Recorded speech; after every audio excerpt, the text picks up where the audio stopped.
Warning: this podcast may contain graphic and triggering content. Please listen at your own risk.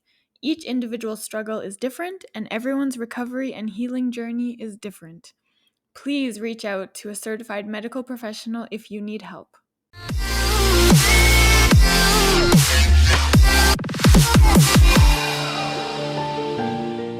Welcome to episode 7 of Stomp the Stigma, the podcast aimed to fight the stigma surrounding mental health through education, awareness, experiences, stories, resources, and the vulnerable truth.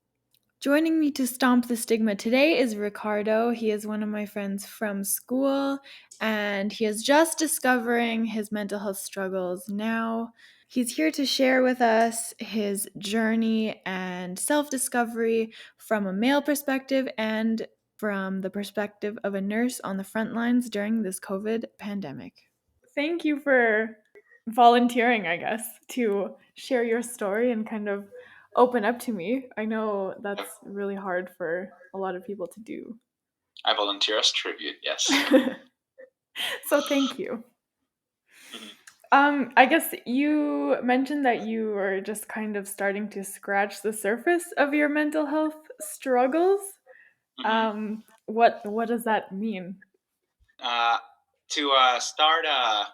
come to this podcast or like this conversation or whatever, I started to sort of put together my mental health just sort of in notes to make it clear, and I couldn't really do that because it hasn't been very linear, so to speak.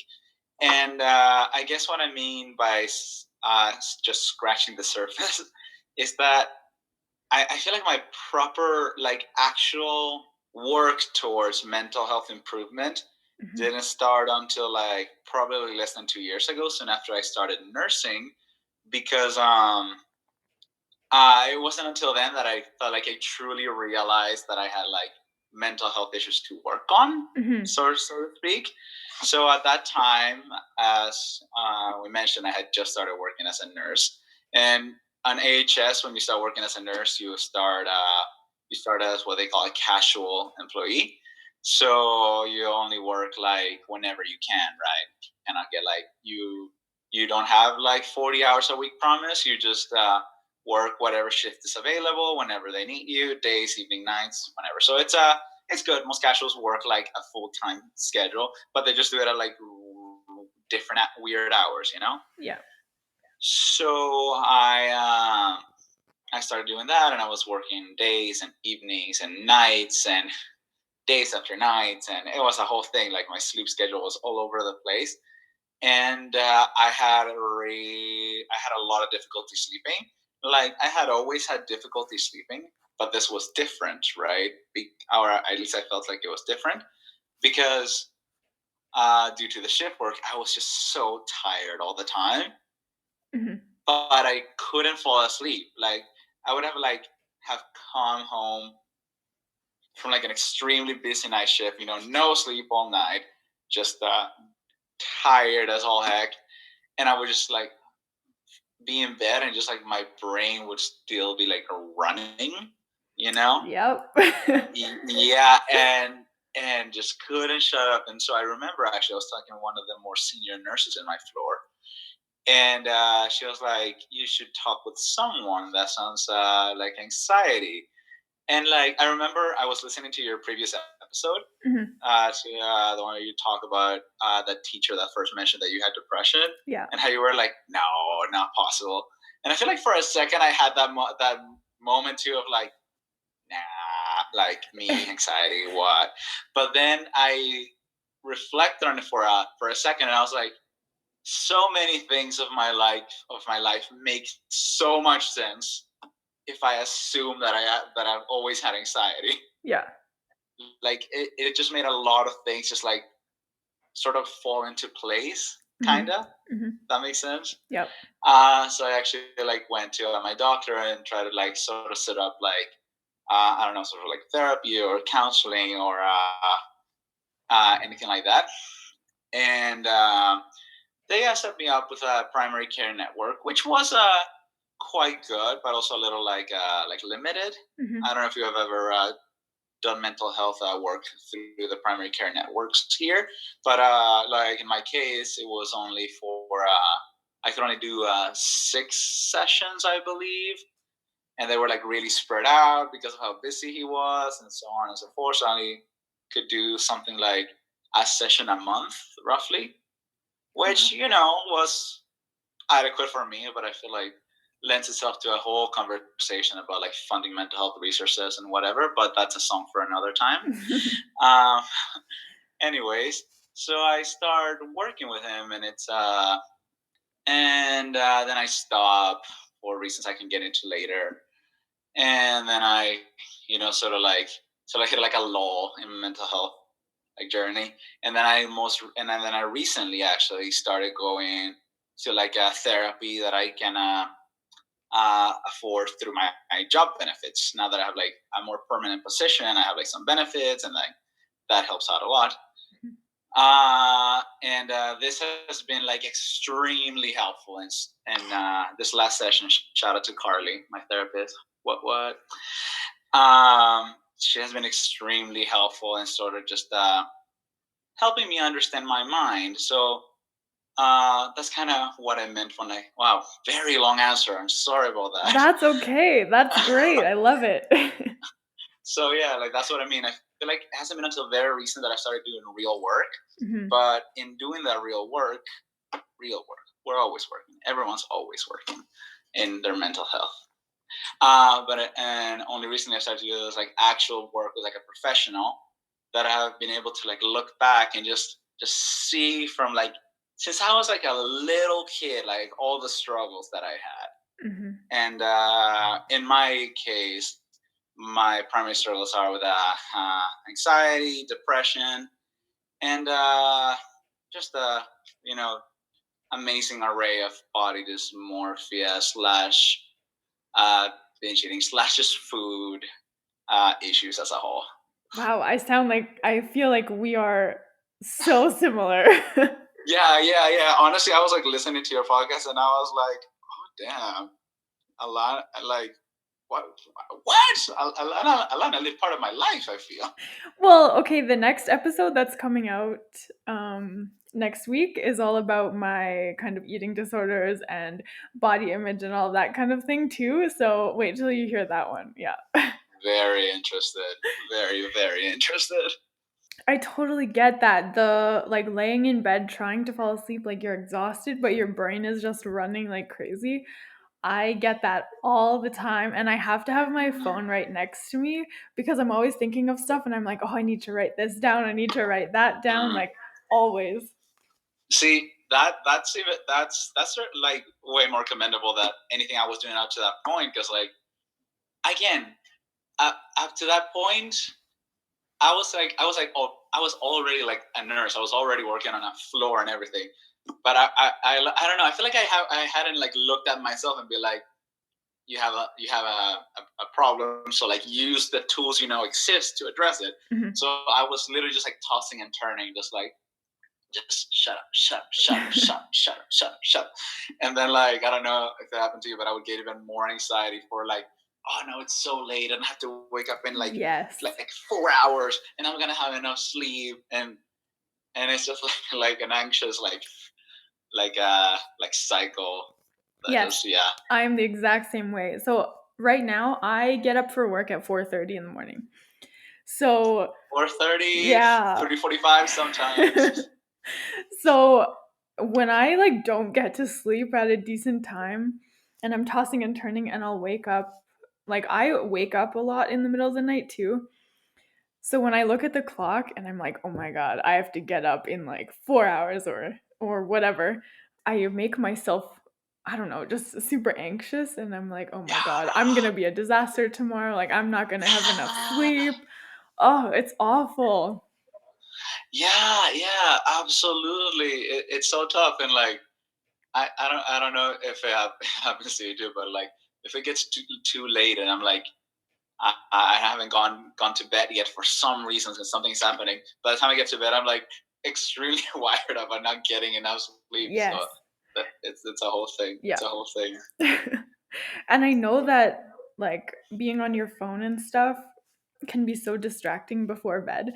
And sometimes I'm like, okay, I should put it in another room while I'm sleeping or something. But when I'm laying there thinking about stuff and I'm like, oh, I need to do this tomorrow, or this is a good idea, or whatever, I'm like, I need my phone there so I can write everything down.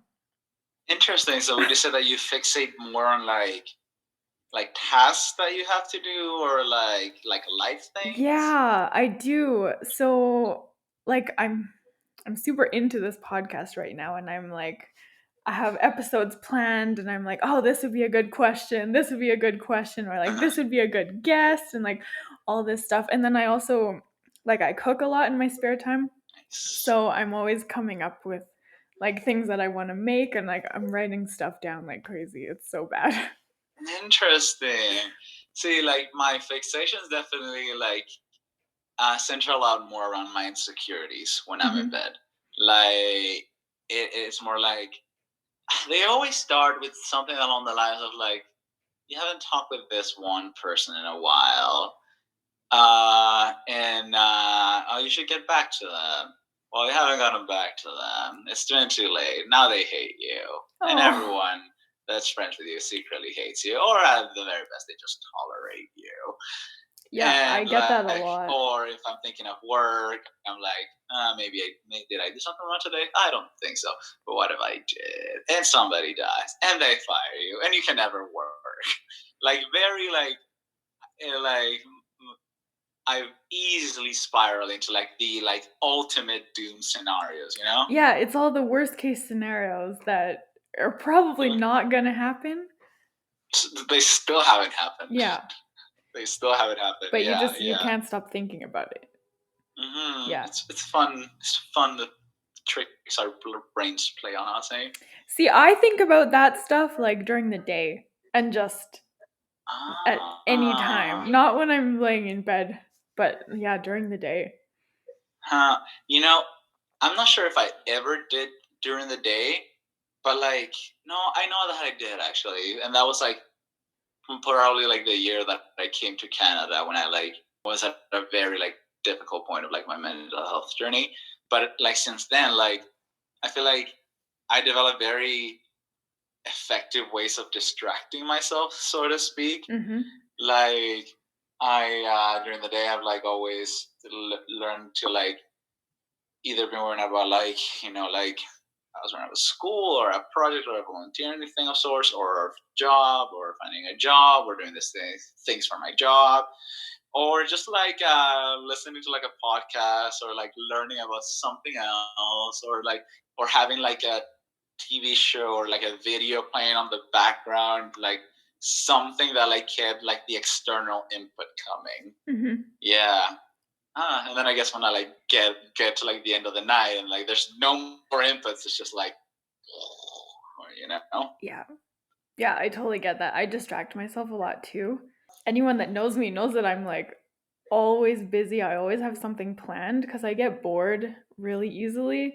And then I also just like get in my head and just think about the worst possible things. Interesting. Would you say that that's like that's a healthy thing to do? Because to me that sounds like a very like healthy thing. At least you got like projects and stuff, like things that you work towards and build you up, not just. I feel like me, I'm not like doing particularly anything. I'm more just really distracting myself and like numbing my brain so that it doesn't get too mean with me. That's true. Yeah. A lot of my distractions are productive and like hobbies and things like that. So I would say it is healthy to an extent. There's times when I like keep myself too busy and I kind of burn myself out and I have to force Yeah. myself to take a break and like take time to just relax and chill. But I mean, that's hard for me to do. Oh yeah, yeah, no, for sure. It's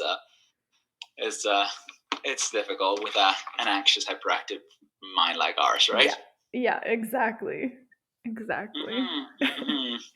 So, do you remember kind of the beginning? Like, you mentioned that you've kind of always struggled maybe a little bit with anxiety and Mm-hmm. stuff like that. Do you remember the beginning now that you're looking back at your life? Well, I feel like I don't remember per se, but like I feel like I understand it more now. I'm realizing that I've always had like issues with like anxiety and like depression and like body issues. Uh, Thinking back and also like discussing with my therapist, I see that from always when I was very little, I always felt like very like isolated from my peers because I had a lot of like well, not a lot of, but like just some like issues when I was like growing up. Like I was like not physically like too capable, so I had like a hard time like learning how to grab a pencil or learning how to tie my shoes or like either learning how to like run properly. Mm-hmm. I remember always feeling like very like isolated from my peers because I felt like at a very baseline I couldn't do a lot of the things that they could do. And I'm talking very little. Like I have like flashes in my mind from like kindergarten of just like seeing kids do things that I wasn't even fully able to do or understood how to do. Oh wow. Yeah, and that made it very difficult for me to make friends, but it also resulted in me like reevaluating the like friendships and the bonds that I did make. But just through life, because of life happened, I kept on like losing touch with a lot of these people. I had a cousin I was really close to that like we were just like really like good friends and good buddies with, and but she wound up moving away, and I wasn't able to like interact with her anymore because of some complicated familial dynamics. Or I remember another friend that I had in school, and then he wound up changing schools, and that happened like multiple times. And I was always like very, again, anxious throughout this whole thing. So I feel like losing all these like friendships and connections just made it harder every time to like make new connections effectively. Mm-hmm. Yep. And to all that, layer the fact that I was like always like a big kid. I was always like chubby, and that made it even like more difficult to like be in sports, and that made it like very like difficult for me to like feel good about myself. And so yeah, that was like mostly a lot of like my life from like I don't know kindergarten, grade school, that kind of stuff to like almost like grade 6. Mm-hmm. Then after that, I from grade 6 to 7, I grew up in El Salvador, and I went to the same school from grade 1 to grade 12 to my senior year in high school. That was in the same school. Or just like moved through like different sections of the school. And so from grades 1 through 6, I was with the same group of kids. And from on grade 7, they were like they were gonna mix it up. And so in my group of like grade 6, I had like this one friend that I was really close with, and my mom saw how bad I was at social interaction, and so she like asked my school to like keep me in the same class as him. And so they did, but when we got to like grade 7, everyone was very suspicious that they like made sure that we were in the same classroom. So everyone started messing with me, just being like, "Oh, you want to stay in the same class with him? Are you gay or something?" Like that kind of stuff. Mm-hmm.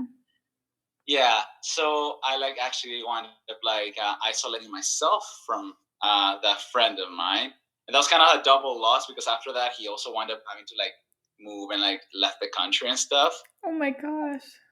Yeah. So that was complicated, and from there on, like I feel like I never had like a lot of friends in school. I feel like I had friends, but again, it was similar to like what you mentioned in your episode that like I never really like connected with them as much as I should have, or I felt like I could have.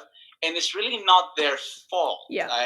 Yeah. They were extremely kind people, maybe kinder to me than I deserve. I just like sort of like sabotage myself almost.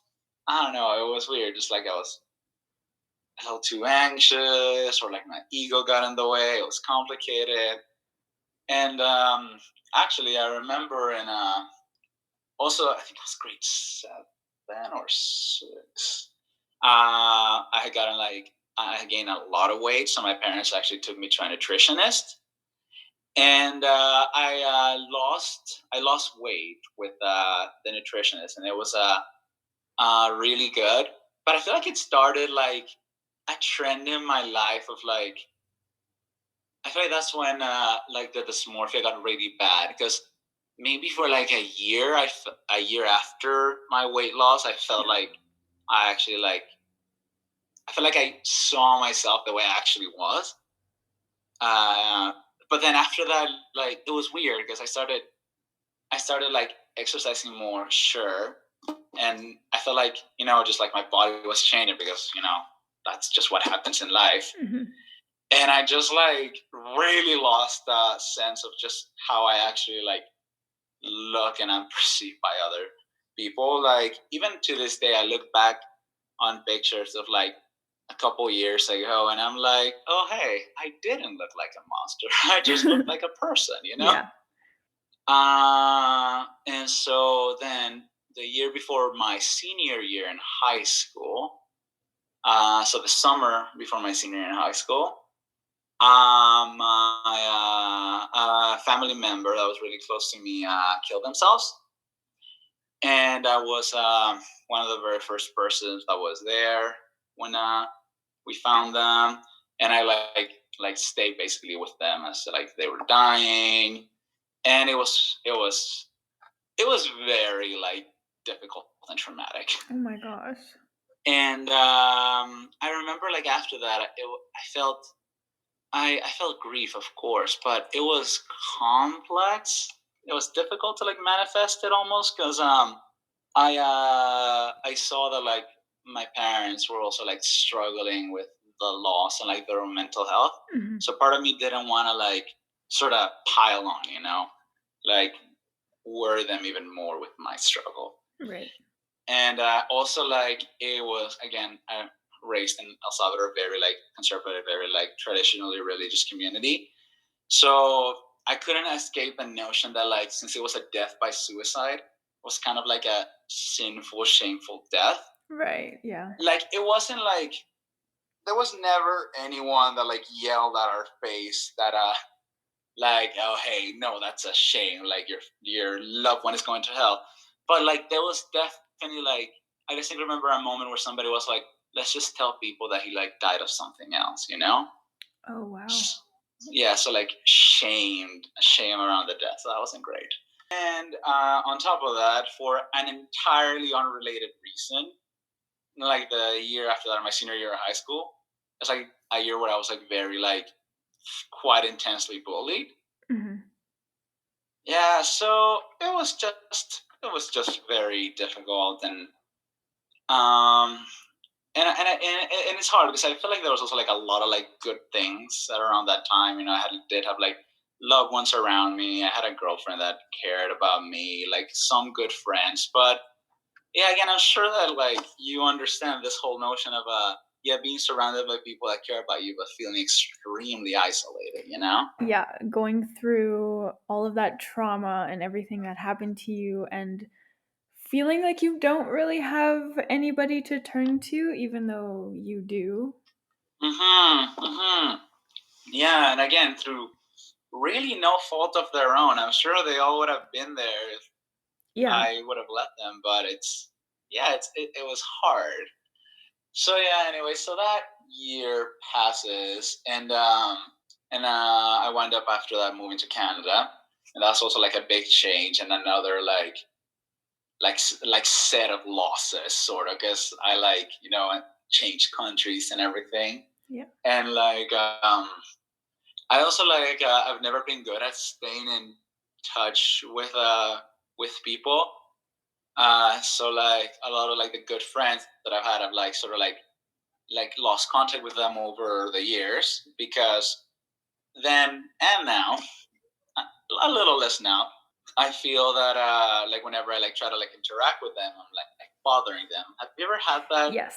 Yeah, I am the exact same way. It's so hard to keep in touch with people because you feel like you're such a burden to them. Like Yeah. even reaching out to people is so hard because you Yeah, don't and want it's to not even, bother them. and it's not even like, I don't know. I don't even know if I would like go as far as to say like I'm a burden to them. But like in my mind, whenever I'm talking to them, they're like they would rather be doing something else, or they're like Yes. they're Yeah. they're busy or whatever.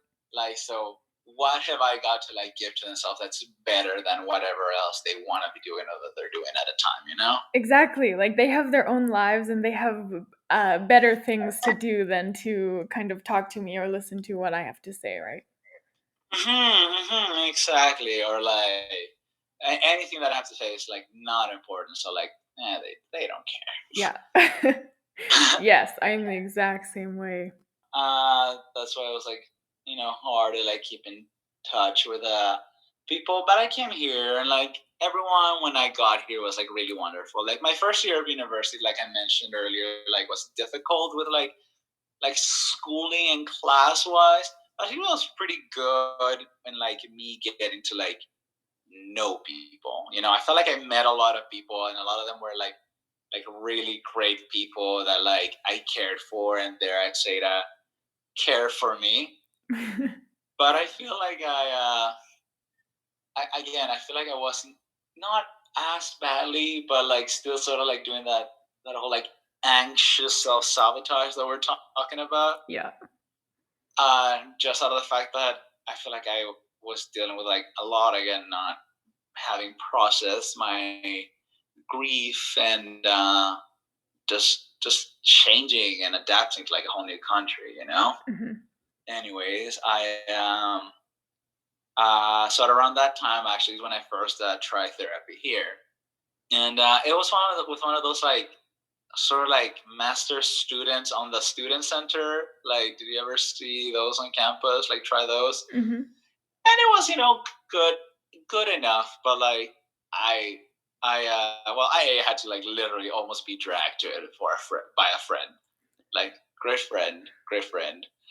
Uh, and it was like a good couple sessions, but then like I remember the therapist person saying that they thought that I had I could have like a mild case of like depression, and by that point I feel like my recent trauma was so close that like just completely freaked me out. Mhm. Like I didn't even like register or like analyze it or anything. I was like, nope, this is wrong. I'm out. You Yeah. know, Yeah. and just sort of like escape the situation, and I sort of avoided dealing with it professionally of sorts. Though after that, I was able to like on a like visit to my country. I was able to just like do like some just visit like my grandfather. He was my grandfather that died. I was able to like visit his grave with the help of a good friend and just like work through a little bit of that grief and like talk it out a little bit more. And then after that, like I started, like I mentioned, got into nursing and sort of just continue living life very like just focus on like trying to like get through school and like get through to like the next thing, and again being better at it, but like still working with that whole default of I'm annoying people, or uh, like with like my body dysmorphia, or like my weird like relationship with food, and just working through all of that.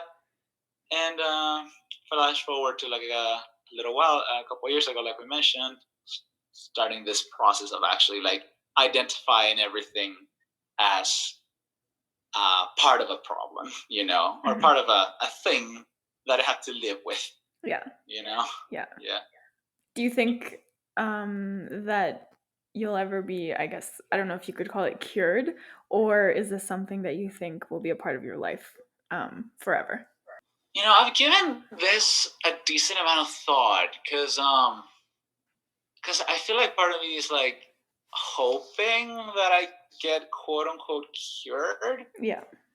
but I don't know. Like I feel like I've seen enough people, different kinds of people with different kinds of damage at different levels and stages of my life that I'm like, no one. It's not cliche, but no one is normal. Like no one gets to normal, and everyone has like little like fixations and stuff. So also thinking back, like if I like I mentioned, thinking back, my anxiety has been such like a like an inherent part of my personality for so long. Like all the sort of mental health milestones that I told you about just now, I've only been able to realize that that's what they are because of like my work in like therapy. Right. And they go so far back in like my like early childhood and like my early stages of development have been with me for so long that I feel like my brain has just like developed with them. And that's not necessarily a bad thing. It's just kind of just like an extra quirk that I always have to Yeah. be mindful of, and I need to like learn to give myself breaks for, sort of be kind to myself and all that. Actually, with the therapist that I was seeing in the primary care network before the one that I'm currently seeing, I stopped seeing him because he left me this like homework assignment. I don't know if your therapist has ever left you like homework. But his to me was write a letter to myself in which I extend myself the same amount of kindness that I extend to everyone else, and I couldn't do it. Like I just couldn't do it, and I also couldn't face him with the fact that I could have done. It's like I just sort of like ghosted away. So yeah, it's I think it's always gonna be there, but it's part of life.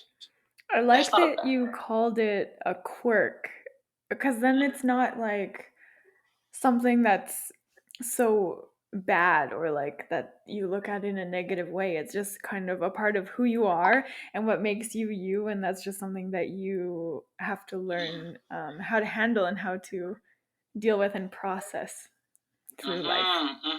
Yeah, exactly. And I think actually like trying to extend some kindness to myself. I like to think that there are positive things that I've gotten from it that like I think other people don't have. Like through all this, like because of all these experiences, I feel like I feel like I'm able to like extend a lot of kindness to a lot of people, and understand a lot of like different people's struggles without living them. It's like giving me a lot of empathy, and I feel like it's also like helped me like be more like detail oriented. Like sure, it originated from like being terrified that like something would go wrong, but like I feel now that I'm like getting more of a handle on it than like I don't know. I like to think that it's giving me some good things. Yeah. Yeah. I guess back when I knew you in school, that would have been like what, 7 years, 6, 7 years ago, I guess, for us. 6, 7 years ago. Oh man! Wow. I What is never, time? yeah, I never would have guessed that you were going through anything like this or anything like I was going through at the time. Uh, Same. do you Same. do you get other people like really surprised when they find out or when you share stuff with them? Oh yeah. Oh totally. And it's funny on like the first episode that you said you mentioned something on the lines of like telling your family about your mental health issues is kind of like coming out. Yeah. And of course, like our struggle, at least my struggle, I feel pales in comparison to that of like any member of the LGBTQ community. But like, Yeah. I think you're definitely like yeah, like you're definitely onto something because I remember when I like told my family about like like the potential like diagnosis air quotes of anxiety and like me going to like a therapist and like me trying to work on it. Like I distinctly remember like a moment of like, you don't have anxiety. Yeah. Like, no, like, come on, like, look at you. Like, you're Yeah. so, like, chill and easygoing and, like, you don't care, and blah, blah, blah, blah. And, like, yeah, I don't know. I feel like I've gotten so good at, like, presenting, I don't know, like, an image of a non anxious, insecurity ridden person Absolutely. because I've actually been doing it all my life, Yeah, exactly. Yep. I consistently get that response, and it's so funny. I also like remember like soon after I like started like this whole like path of like actual therapy and stuff. I remember I noticed that like a lot of the feedback that I was like getting at work was that, oh yeah, you're always like very calm, like you always look like you're very like in control of the situation, Mhm. very level headed, Mhm. and every single time somebody said that, I was like, up here, I'm screaming all the time, all the time, Yeah. 24/7. It's just all the thoughts running at 100 miles an hour all the time. Yeah, I think people get so surprised when they find out because I think a part of us like hiding it for so long is that we try to make other people happy and not feel the same way that we're feeling. So I think, and in a way, maybe overcompensating for the fact that we're hiding that. So trying to come across in a way that seems like we're perfectly fine and we're normal and we're happy all the time is what Mhm. makes it so surprising for everyone else. Yeah, yeah, absolutely. Oh, by the way, also when there were just so many things in your episode that I was like that. Like another one of the things was like you talking about the pie charts of Yeah, emotions with your first. yeah, Well, like I find myself doing that even presently after like all like the work that I've done. Like my present therapist always asks me to like rate my behavior on a mood scale of 1 to 10, yeah, and like I always have to like really fight against myself, like against saying, oh, it's a 10, oh, it's a 9, oh, it's an 8, oh, it's an 8, because it's not. I just I don't know. I kind of want to give like a good impression almost. I want to just yeah. be like, oh yeah, no, I'm doing good. I'm doing good. This Yeah, is I'm the doing one person where you have to kind of try and be completely honest yes. and not hide that side of yourself from, which And is it's so so hard. hard. Yeah. But I think once you find a therapist that you really like and connect with and you're comfortable with, that is when things kind of flip. Yeah, yeah, yeah. And I've been pretty lucky so far with my present therapist. Like unfortunately she's going on maternity leave. Where like fortunately for her, like I'm very excited for her. She's gonna be a great mom. But then I'm like, okay, I gotta keep my sanity for another night a year. It's okay. I got this. I got this. I got this. So you're gonna go without a therapist No, for a no, year? no, no, no. She's going to like refer me to someone else. But like it's like you said, it's so hard. It's like It's not the I've same. connected with this person so well. So like that does make me anxious.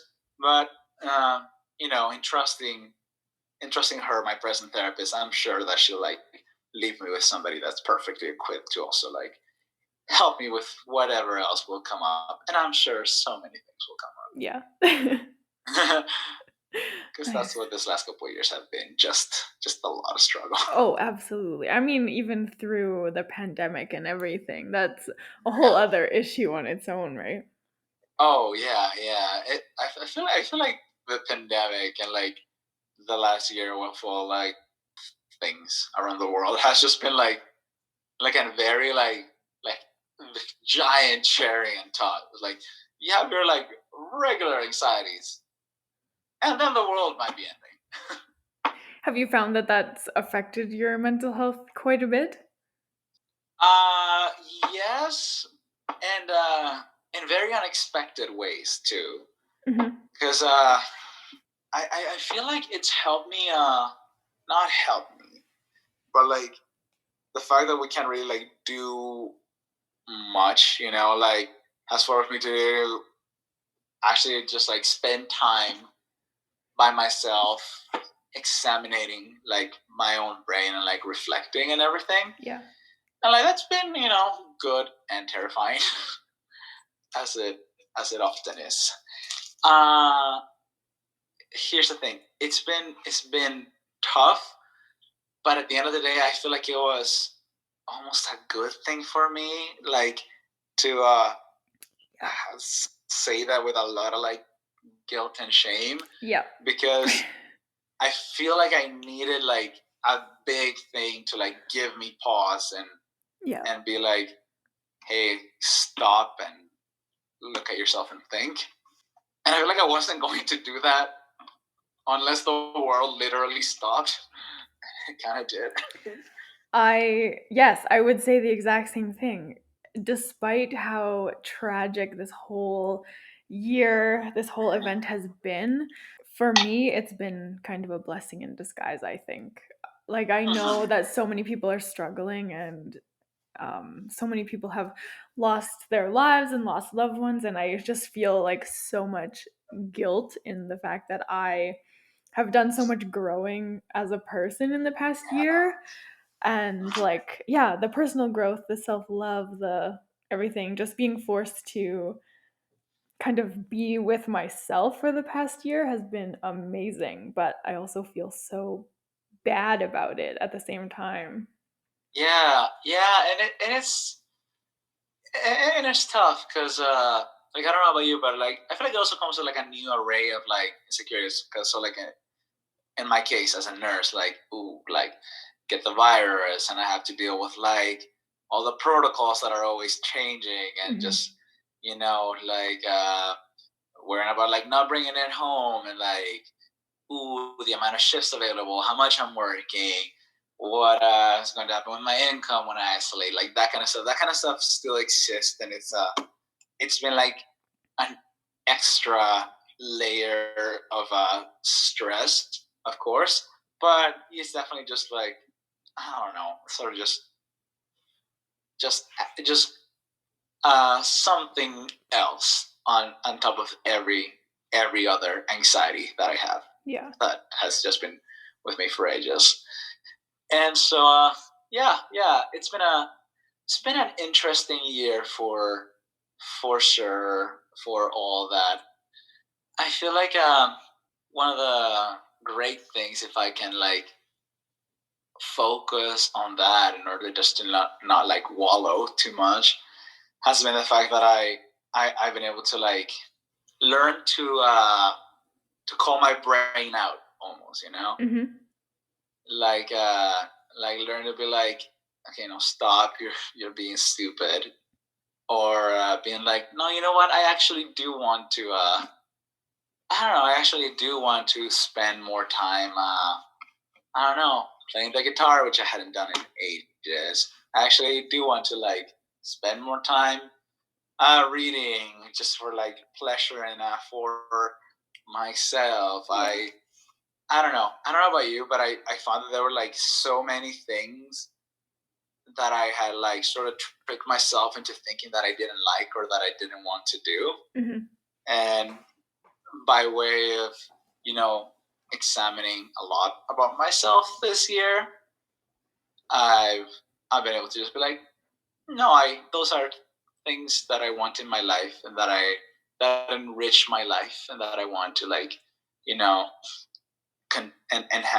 do more of, And and being forced to stay home and not do other things, you have that time to explore all of those interests too. exactly. So yeah, difficult year Mhm. with some blessings, considering all the tragic that's happening. And trust me, I'm very well in tune with the tragedy, a Oh, little too absolutely. well. Mm-hmm.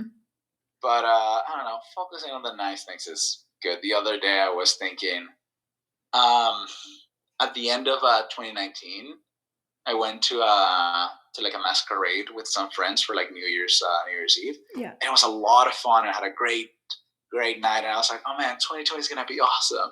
And then 2020 turned out the way it did. But then like a couple of days ago, actually, I was thinking I would have never thought that like I would have ended like my 2020 living in like, you know, just like a really just beautiful, nice apartment with my beautiful, loving girlfriend, with our two loving cats, and just having really like started to do like some meaningful work to like heal myself and my scars. Mm-hmm. It's definitely not what I thought like this year, like Yeah. the past year was gonna bring. Yeah. But yeah. And now we're in 2021, and it's February, and it's still been crazy, but Mm-hmm. we continue moving, hopefully in the right direction. Yes, hopefully. Hmm. I was going to ask you about working in healthcare. I know you you Yeah, you talked about it a little bit. Do you think that has influenced your mental health at all? Not necessarily because of the pandemic, but just just in healthcare. yeah. Oh yeah, oh yeah, oh yeah, big, big, big, big time. Uh, uh, Healthcare is nursing.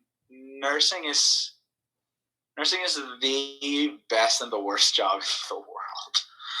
It like I said, I've been nursing for 2 years, and being a nurse, like, is honestly a gift. Like, being Mm-hmm. able to do what I do is honestly a gift. Like, there's many just awful and gross things, and like, particularly, just I tend to work with a lot of patients with neurocognitive impairments, and also patients with complex, like sometimes complex mental health presentations and complex medical presentations, and that in this last year, add on patients and families very stressed out about the pandemic. So we do face a lot of like hardship, like particularly just in my experience, I've encountered a lot of like violence towards me and other healthcare workers, and that's difficult. Mm-hmm. And just a lot of things like that. But I mean, a gift in the sense that I don't know. I find that it's truly beautiful to be there for like the baby steps in somebody's recovery journey, like to be there like every day as they're like slowly getting better with their walking, or their vital signs are just like looking better, like the little things. Yeah. They are great, like, and it's weirdly helped me out to like really appreciate those little things more and more. Like, honestly, like, pardon the like the downward spiral into gross, but like, man, you're never going to know how blessed you are that you're able to be just by yourself. Like, just the fact that you can do that by yourself, it's great stuff. Great, Mm-hmm. and be thankful for it every single day. uh and like many little things like that, and not just that, also like I've gotten to be like really close to people and like help them and make them comfortable as they're like dying, and like help their families deal with that transition. So like it is truly a gift, and I like to think on like about the gift that it has given me. Again, that sense of like me learning to like appreciate the like little things that on a regular basis that that you do, that your body does for you, that like just keep you alive. Like it's truly wonderful, and that's actually one of the things that's like helped me more with like sort of like my eating disorder and like my my like body image issues. Mm-hmm. Just like seeing like, wow, I'm really thankful to be able to like do the things I do.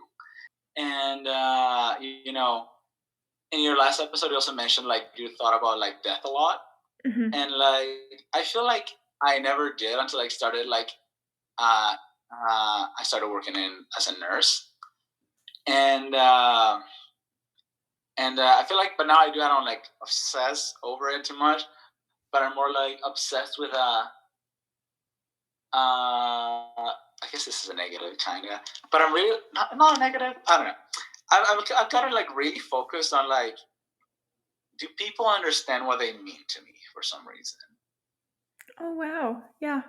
Yeah, I don't know why. Like I've seen like I feel like honestly 90% of like the deaths that like I've seen have never had like have not had like truly a meaningful ending. Mm-hmm. Like you know, people like stroke out or they have a fall or something, so they never like they hardly get to have like that last meaningful like conversation or farewell with like their loved one. Right. So like I kind of want to be like, does everyone know what they like mean to me, you know? So yeah, I guess it's kind of like a blessing and like a curse. Just like I feel like it's good that I become like aware that like you know how meaningful and beautiful life is, and like how Mm-hmm. thankful we are for it. But also like I don't know, I've gotten like also like anxious about it. Like just you know, I want to make sure that like people know I appreciate them, and I feel like I don't do that enough on account of my other anxieties of being like, do they even want to hear from me? You Yeah. know? Yeah. But at the same time, other people could be thinking the same thing about you. Do you know how much that you mean to them as well? Yeah, I doubt it. You know, I know that logically speaking, you're right, or I know that you're probably right. I just generally have a hard time believing it.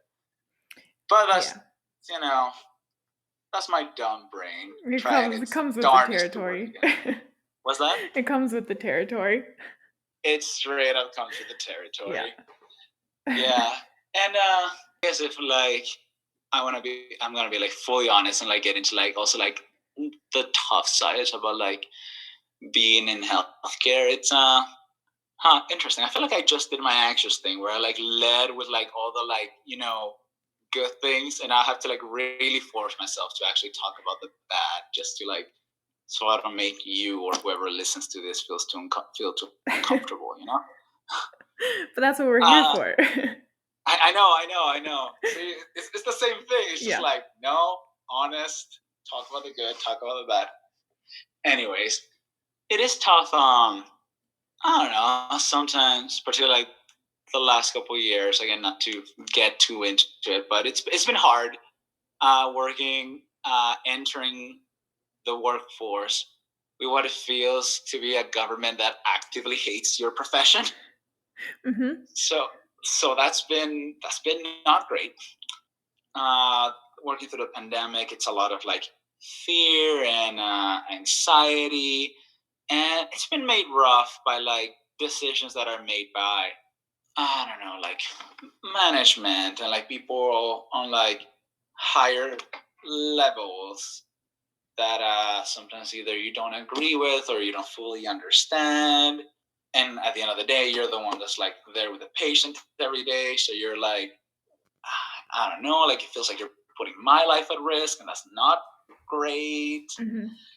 And then beyond that, at least in like my area, like the consistent again, violence is very real. Like it can range from like people actively like trying to like attack us, like physically, and we having to like call security and stuff, to just like screaming and like being demeaning, to being like sexually harassed. Like it's just a lot of that to like encounter on a regular basis. So that is just tough, you know.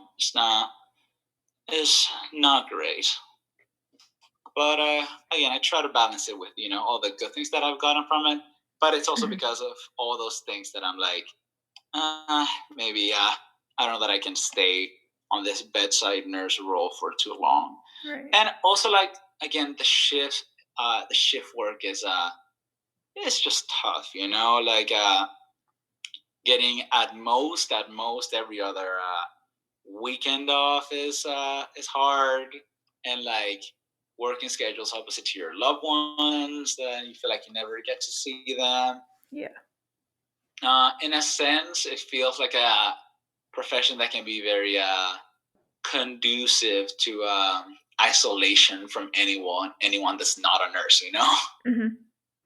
And I feel like I definitely have experienced a little bit of that, like hanging out a little less with like my friends that are like not nurses, just because like our schedules never line up. Yeah. Or actually, even with my nursing friends, our schedules is very difficult to line them up. And sometimes we just being like extremely just like tired, or like coming back home like upset because like somebody like yelled at you, or somebody like tried to punch you, or like somebody scratched you or bite you, or said something remarkably inappropriate, or like you know that Wow. that that's that kind of stuff. Wow. So I yeah, can't imagine working in an environment like that. hmm so again, like yeah, it's a lot of like struggles, Mm-hmm. and also again, and again, in almost honestly, a lot of like blessings and gifts. Mm-hmm. But I feel like that's just something that comes out of like working with people. People are Yeah. so weird and dynamic and complex that Yeah. like Absolutely. they're gonna give you a lot of good and a lot of bad. Mm-hmm. Okay, I'm gonna change. I'm gonna change gears a little bit. Your experience with mental health, I guess before you came to Canada, or yeah, I guess in a different country. What is your, or do they treat mental health differently back home, or I get even in other places that you've worked, say in Uganda or anything like that?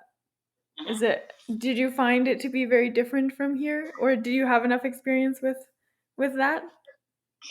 I feel that I worked I did a placement in Qatar, and I was in Uganda for a while in like a sort of like a nurse slash student position, but I feel like I didn't get enough experience Yeah.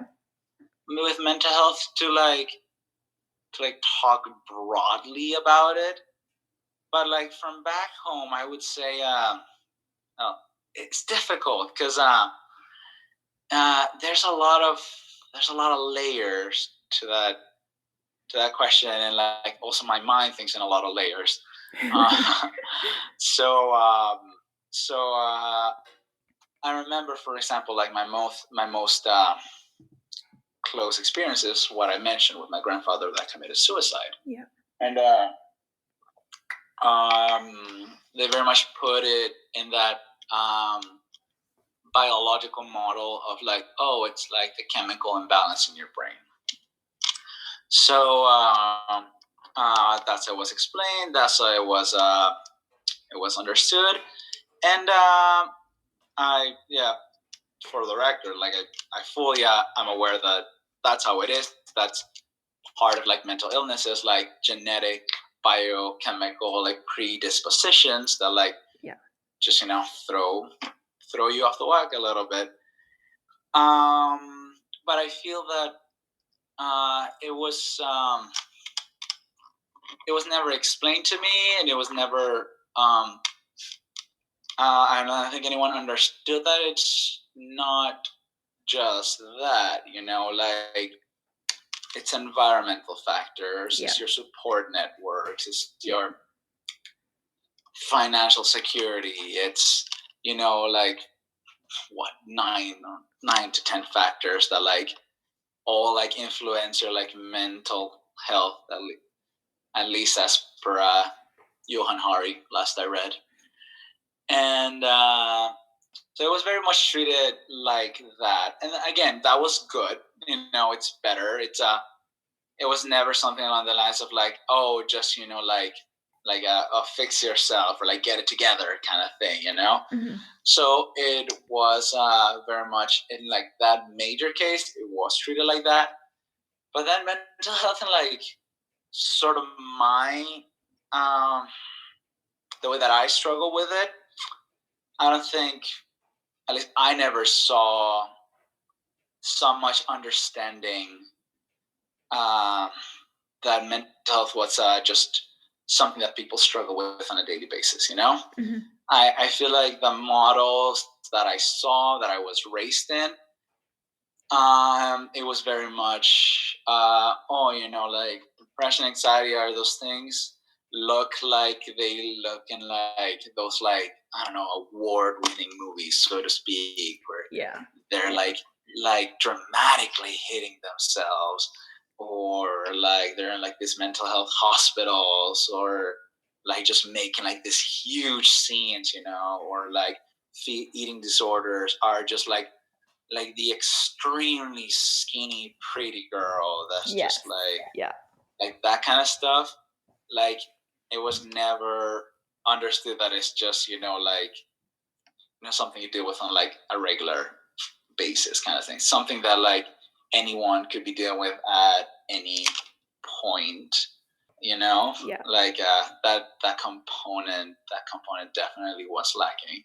And also I feel like I need to clarify, it's hard for me to like even speak to like for my the entirety of my country as a whole, because I grew up like extremely. I was part of the like very like small middle class in my country. Like the economical divide between like the top and like the like quote unquote 1%ers of my country and the bottom is vast. Mm-hmm. And my family was actually one of the few lucky people to like really fall in the middle when I was born. So I had access to like better like educational resources. Mm-hmm. So as far as I know, that like everyone else, like the more like the everyman in my country like still has like probably like limited notions and understanding about mental health, just on account of the fact that education is limited and access is limited, Right. and and they have so many more things to worry about. Mm-hmm. Mm-hmm. So yeah, actually, this is another thing that I don't know if like you dealt with, but at least I dealt with. It was I feel like I've had like a lot of like guilt around having mental health issues, even unrelated to shame. I feel like I've had a lot of guilt being like, well, my life hasn't been perfect, but it's been quite good. Yes. So like, why am I even complaining? Absolutely. Like, yes, I had mental health struggles. I have mental health struggles. But growing up, like, my family was pretty well off. So for me to, I don't know, kind of come out and talk about struggling that whole time, you feel so bad about it because there's other people struggling with so much more than just mental health issues, right? Yeah, exactly. Honestly, even as I'm like telling all this to you right now, even as I was like just telling you about like all my things, I was just like, why are you even like ranting so much about you? Like, so many people that are just like struggling so much more than you. I Yeah. mean, like, come on, just get a grip. Yeah, exactly. Yeah. But it's not that simple all the time. Oh, it never is. Our brains, such wonderful, complex machines, just working to keep us alive, but also working against us. Hmm. Yeah, and honestly, I like I mentioned, for like my time spent in other countries, I feel like I didn't have enough exposure to like actual like I don't know, mental health as a profession to like speak. I do. feel I just had like very few interactions that I don't know, like the like realities are always different for different people. Like I in my, for example, like my travels, I did hear somebody like unironically say, "No, your husband just hits you because he loves you." Like unironically, dead serious. Like if your husband doesn't hit you a little bit, he doesn't love you. Wow. So you know, there's so much work to be done around the world. Absolutely. Yeah. So, No, I know there's so much stigma surrounding mental health mhm. struggles, mental illness, things like that. Have you found more stigma around being a male struggling with mental health issues? Have you had any experience with that? Man, it's it's kind of like rough to like ascertain that, just Mhm. because if I'm honest, like I feel like this podcast is one of the first things that I'm like talking about really all my mental health stuff in like a more public forum. I feel like I've Yeah. told my parents and like some friends and stuff, but like yeah, I don't know. I haven't been as public about it. I will say though that I've had struggles with like a lot of like particular things related to like my issues with like eating and like sort of like body dysmorphia issues. Yeah. Like it's been a lot harder for me to like come to grips with the fact that like I also struggle with that, just on account of the fact that that like I am a guy and whatever. Mhm. And I I don't know. I feel like I haven't encountered like a lot of like resistance, but I feel like I've been like very critical of myself, just because I feel like I have so much of that whole like toxic masculinity that's just like happens to be ingrained in my own brain, because I was raised in this whole society, Yeah. that just makes me go like, that just like has made it hard for me to like even fully talk about these issues, Mhm. Yeah, So absolutely. like I don't think I've even had like talk about it enough to actually like encounter resistance. I will say that it's I don't know. I feel like I've definitely like had moments where I like I definitely feel like I would have gotten a different response if I was if I was a female. Yeah. Like I remember I had an interaction with with a patient that said some very traumatically sexually explicit stuff to me a couple times, and I was taking care of him. And it was like towards the end of my shift, and I don't know, there was like something about like the whole situation that I was like, I feel terrible about this. And I like remember like telling one of my like coworkers immediately, and like their first like response was to laugh. And I was like, oof, that's not great. And then I spoke about it with like some other friends, and like they did like acknowledge that it was like messed up, but like it's not great. Mhm. So like that be the first response that you get when you're like, hey, somebody said something like pretty like nasty towards me like just now. And also it's complicated because like I feel like as a man, like, and like me, I'm not like a small guy or Yeah. anything like that. So like at no point was it ever like, oh, this person is going to hurt me, or like, or if he tries to do something, I could like easily like get out of this situation, and kind of. Yeah. But it's just it doesn't feel good when I like talk with like some close friends and some loved ones. I see that it's been harder for them to understand that I don't feel good in my body most of the time. Yeah. Yeah. Like I see the mechanisms of their brains are like lagging a little bit, because like, oh, like a guy doesn't say this kind of thing. Yeah. Yeah. And or when I'm like try to like get them to understand like no, I've always just like had these issues. It's just like, really? But like, look, come on, you're a guy, strong guy, whatever. Yeah, that's my answer. I feel like I haven't encountered as much, but I haven't been that public about it. Yeah. And even the little of it that I have encountered, it doesn't feel great, you know? Oh, yeah, of course. I was talking about it with my therapist. I feel like I carry like a weird amount of insecurity almost around the fact that like a lot of like the struggles, my mental struggles and like my like self-image struggles and like my like body image struggles and stuff, like I feel like a lot of those are like issues that have been like societally like presented, a lot of like issues that like women face. Mm-hmm. Yeah. Even though like I know that's bullshit and I know that gender is a construct and I know that like there's a lot of like we need to like make sure to understand that everyone understands like everyone's mental health struggle is valid and real. But like even if I know that, it's still been like kind of like almost like hard for me to like admit it just because that's what it is. Mhm. You know, Yeah.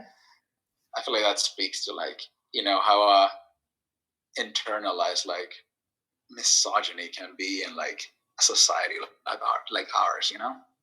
Wow. Yeah, I don't know.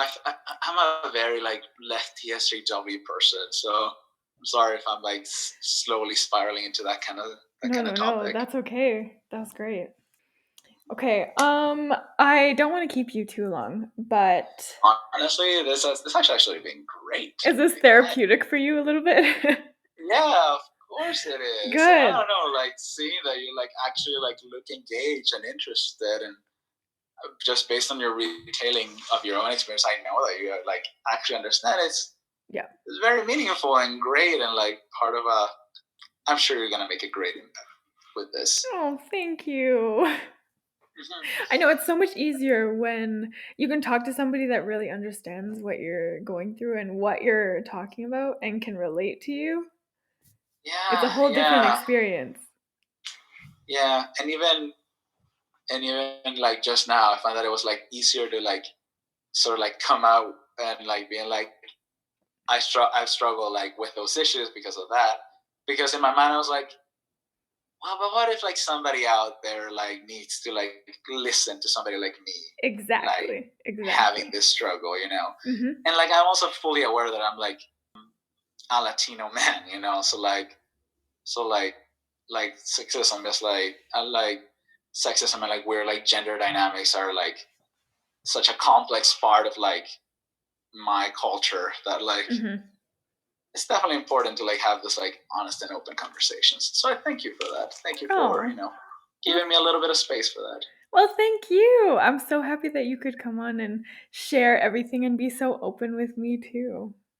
Okay, so you've been with your girlfriend for a long time now, since I've known you, yeah? We've been together 6 years.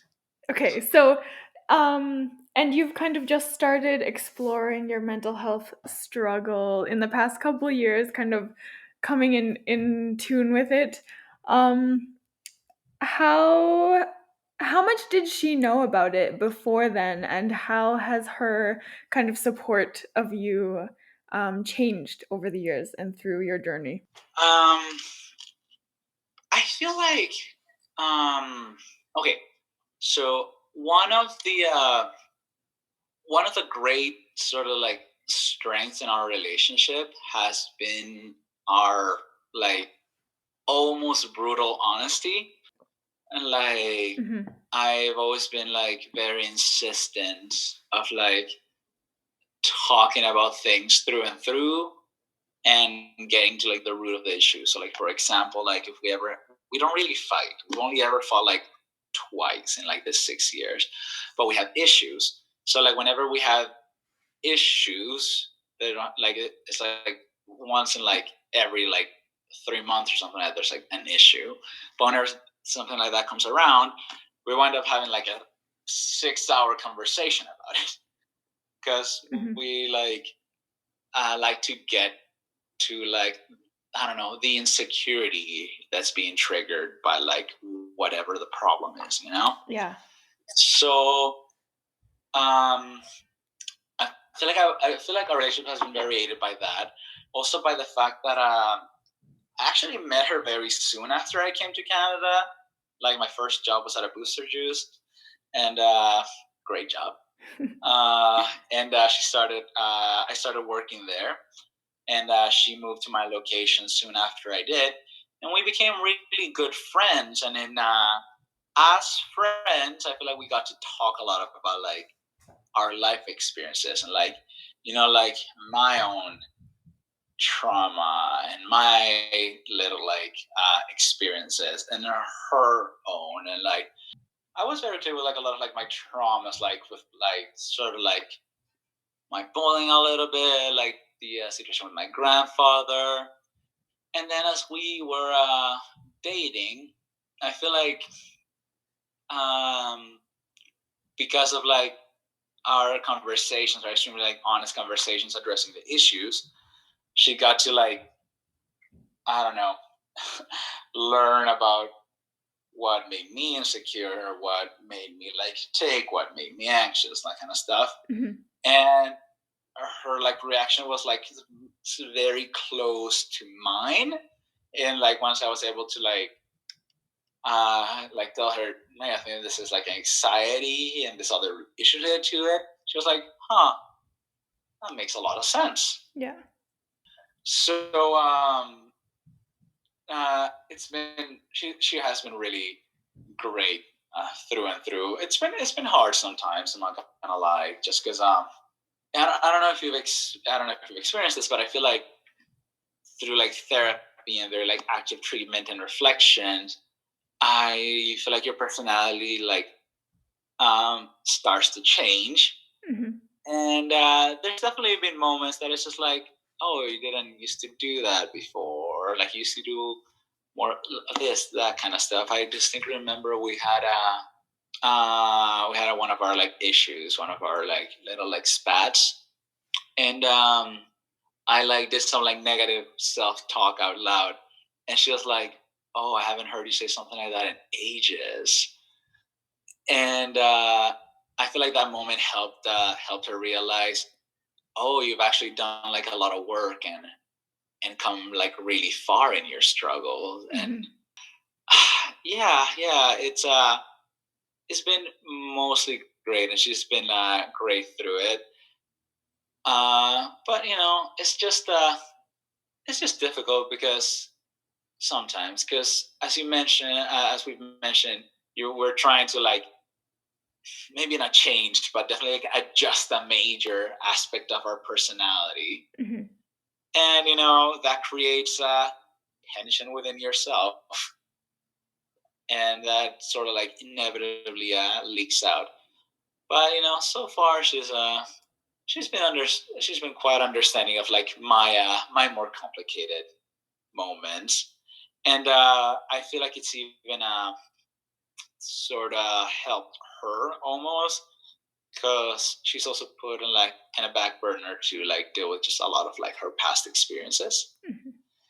And so now we're also like in talk about, hey, like maybe you also should like come to therapy and sort of like address that. So it's a tense thing, but a thing that is definitely like helping us grow, you know? Mm-hmm. So, and hopefully it'll keep helping us grow. That's great. That's That's the awesome. plan. Mm-hmm. Uh-huh. I think because you guys also met in your early 20s. 19, we're 19. Yeah, so you're still at that age where you're growing yourself and you're finding who you are at the same time. Mm-hmm. So being able to grow together and understand each other in this way is amazing. Oh, it absolutely is. And I feel like I have two major insecurities when it comes to like my relationship. One of them is related to that particularly, since I started to like therapy, that like, oh, I'm gonna change so much. Like, what if you don't love the person that I like become? Yeah. and something she often says is that through life we're always changing.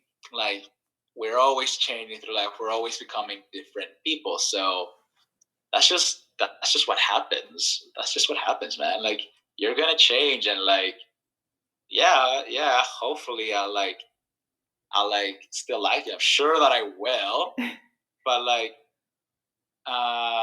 yeah, even if I don't, that's just like that's never guaranteed. You know, that's something that can happen with any relationship. You know, Mm-hmm. so it's kind of like a way to like encourage me to like always like keep on working and like keep on like improving myself. Like the reassurance that change is part of life, and that like a solid relationship is built in going through those changes. Mm-hmm.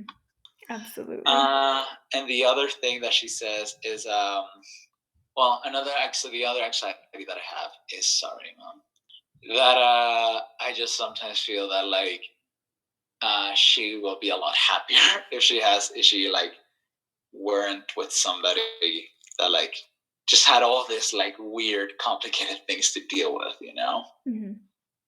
Yeah, and and that's with that, like, there's no one thing that she says. It's just Yeah. taking it day by day and just surviving and loving and taking the good days with the bad days, and just trying to make there be more good days than bad days. I totally get that insecurity, but at the same time, I know it's hard for us to understand, but your mental illness and like your struggles don't define you, and that's not like what she loves you for, right? Yeah, I don't know. I feel like that's another thing that I'm like.